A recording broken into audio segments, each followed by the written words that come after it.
You're watching the Lakeview Film Podcast with your hosts, Amadeo Rivas, Daniel Munoz, Colby Guillory. Hi, how you doing? I'm Amadeo Rivas. Hi, my name is Daniel Munoz, and I'm the co-host. I'm Amadeo Rivas, and I'm the main host. We're the hosts. Can you shut up? Oh yeah, and I'm Colby. I'm just here. Like Daniel, right now you're at a 12. I need you down at like a 4. I can't do it on command. It just happens. Okay, cool. So, at the end of the last podcast, I asked Amadeo if he could, procure some questions from our viewers. Yes, I'm gonna read them. Where did we get these questions from? Can you tell me what site and what website we got these questions? Oh, I put them on Instagram. You got them off of Instagram? Yes. All right. So if we ever do this again, just send your questions into Right here. Here's the fucking thing. Here's that thing. Yeah. There's the thing right there. Boys. Here, you can put it right here too. Like. So we're in a Catholic. Oh, by the way, we're sponsored by Lady of the Lake University. Oh, here's Yeah. a word from our sponsor, Lady of the Lake I actually University. do have a word from our sponsor. Oh, you do? Yes. Cool. You're fired.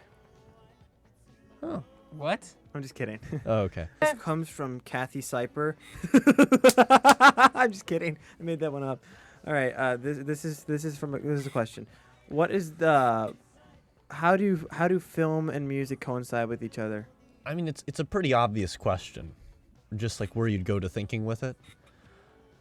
Especially after the silent film era, but actually even before it, as while silent films were being shown, they would have some sort of an orchestra or a symphony in front of it providing the sound effects. So sound has always been an integral part of any storytelling, really. The way that someone can shift the cadence in their voice, or even do things for dramatic effect, like the way Daniel is creaking his chair. Like, it adds to the ambiance of the film.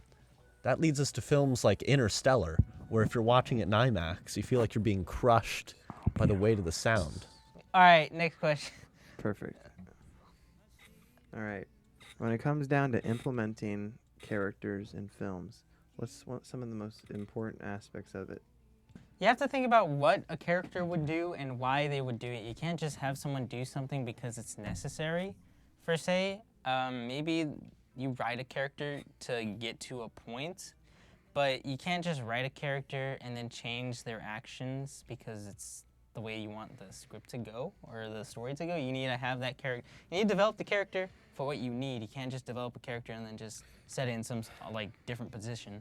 And then on top of the dialogue, you can't just have dialogue that's up front. Like, there's a lot of things that are up front that just come into like a scene. You have to think about it in a real life perspective.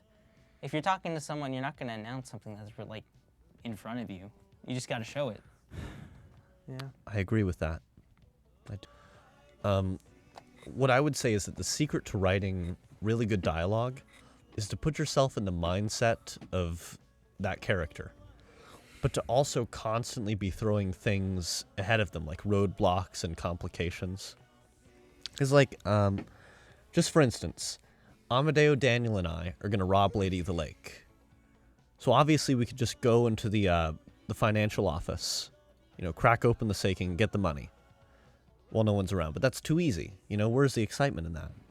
So then we have to throw in, like, a guard that one of us will need to distract with just superfluous dialogue that's in it. Like, it can be anything that they're talking about.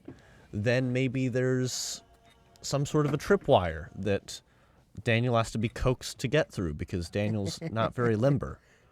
And then, I don't know, maybe there's, like, you just keep coming up with stuff, keep throwing it in the way.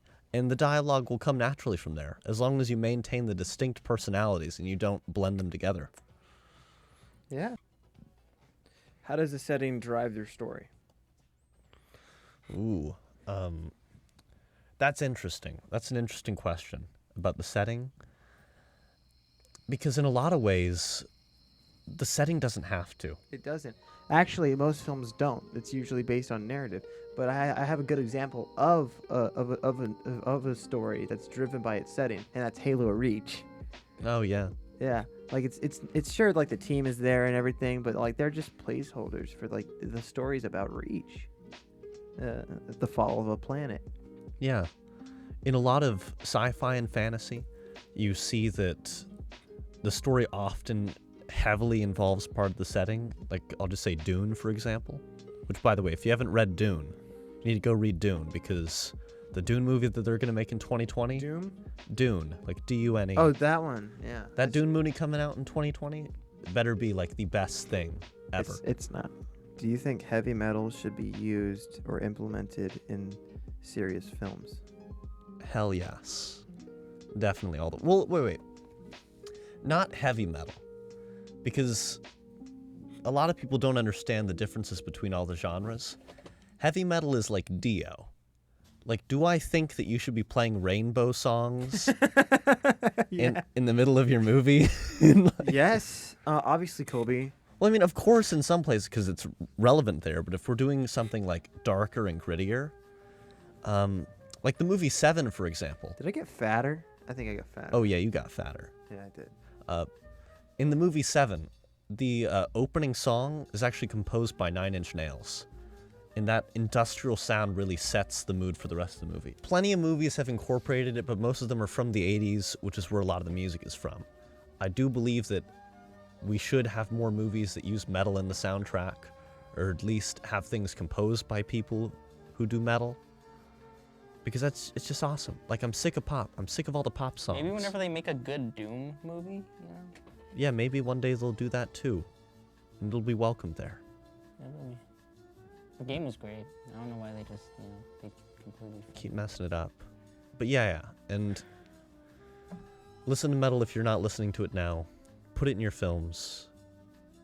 Do good things. All right, next question. Why do you think Hollywood still typecasts people? Typecast? Yeah. Hold on. I'm gonna hold What does that mean? It means that they, like, okay, I'd look at Amadeo and I'd say, oh, okay, like, you're vaguely Italian and Jewish, so you're only going to play Italians and Jews in all of my movies. Despite the fact that Amadeo is Hispanic, but... Well, I mean, I He's think dubiously Will Italian Smith and could play a Jewish. white guy. You want to put him in whiteface and throw him in a movie? Well, anyway, yes, typecasting is a real thing. How can you get over it? You got to diversify your portfolio. In the editing. Educate yourself. That's number one. Number two, Education. diversify your portfolio. Diversification. Do drama movies. Do horror movies. Dramatics. Do some B movies. Do some action movies. Do some romantic comedies. Like, really spice it up. Which is better, American filmmaking or European filmmaking? Ooh, that's easy. American? Yeah, American. European has its ups and downs. Yeah, I mean, like, there are some, but I a love lot of it- European film. That's where they started. Like, that's true. I love early German expressionism I films. feel like that's arguable. Yeah, but modern day European film, for the most part, is just like artsy fartsy garbage. Sometimes there is some meaning I to some of them. So the last film that I saw was this Canadian sci-fi horror movie called Videodrome. And if you can, you need to see this, because the practical effects are amazing. The body horror is fantastic. Yeah, Videodrome is a really good movie. Very spooky. Really makes you think. Very surreal. If you like any of those things, just go look it up. It's pretty neat. It'll be a wild ride. There's one scene, though, that I just have to comment on if we're talking about, like, artsiness. And I have no idea how they did this, like, with the effects. I think they may have actually done it. But there's a scene in which the main character is having sex with his girlfriend. And she's, like, really into S&M. Like, really. And he's piercing her ear with a needle, like, over and over. And she's getting off to it. Like, fully displayed on screen, like, the ear just, it's wild. I have no idea how they did the special effects on that, or they even did special effects. But that's the sort of artistic freedom that you don't really usually see. Like, it's a Canadian film. Okay, next question. Oh, sorry, I got distracted by a text from my ex. Anyways, He gets those a lot. I know it's weird. How important is food in film? Food in a film is your opportunity to bring together a group of people, a group of remarkable people, and tell a story narratively and develop relationships. Food is really unimportant in film. Unless the movie is Soylent Green, food usually plays no narrative role. I mean, you can have people gather for any sort of reason. Like in the Goonies, they just gather because they're all neighborhood kids. Like you could have a movie where it's just people who meet up for like a D&D session, or you could do a thing where people meet up because they all killed someone together. Oh wait, a lot of movies already did that. Yeah. Go back to the questions. All right. This one's from the live. Oh, okay. Talk about Colby's candy ring. So back in middle school, I started small. I was selling these things called slaps, which are Mexican lollipops. Like, slaps are really good. Whoa. Yeah, they're served really thin. You roll them together. Like, slaps are the best. Now, I haven't had one in a while, though, because They're great. what happened to my old connections? Anyway, I was selling slaps, and so when I came to Basis in 9th grade, I figured, I needed to make a new candy business. So I got myself a satchel. I would go out to Costco, buy big packs of all sorts of candies. I'm talking Skittles, Hershey's, Kit Kats, Milky Ways, like you name it. I would get all of it. And then I would sell, like just throughout the day to whoever's going on. And there got to be so much business at Basis that I had to get 2 people to sell under me. I had Andy and then I had Nathan. You had dealers. Yes, I had dealers for my candy. What the fuck? I later learned that these guys were also drug dealers. Before I thought they were just hooligans, but like they would move pot. What?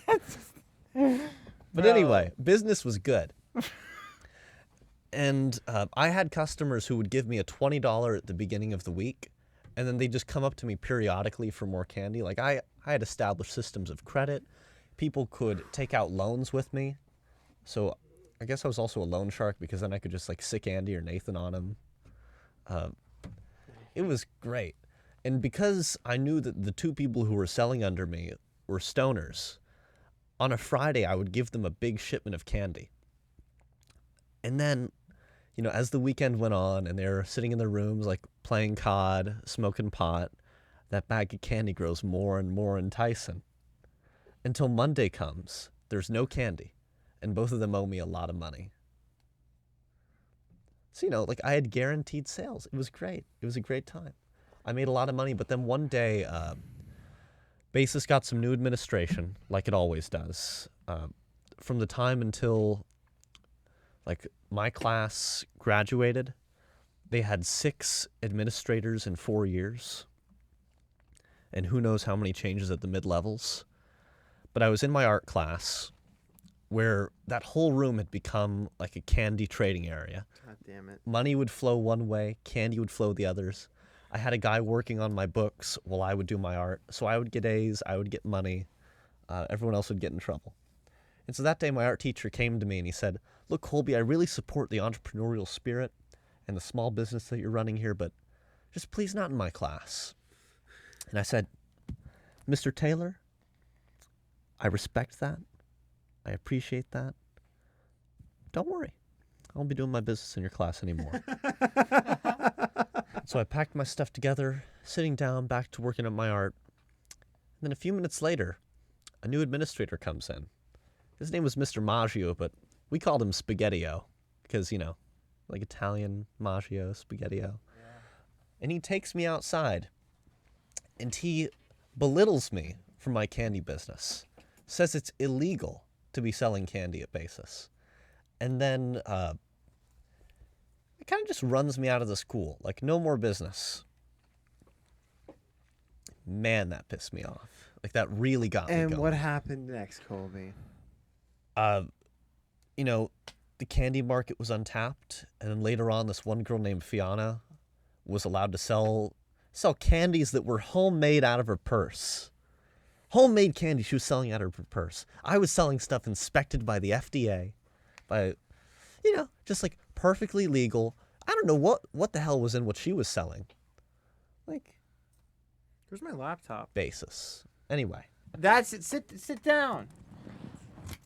That's it for the Lakeview Film Podcast. We have to go to we actually do have to go to our class. Yeah, because there's we're a pop late. quiz. There's a pop quiz. Yeah, that's why we, did it.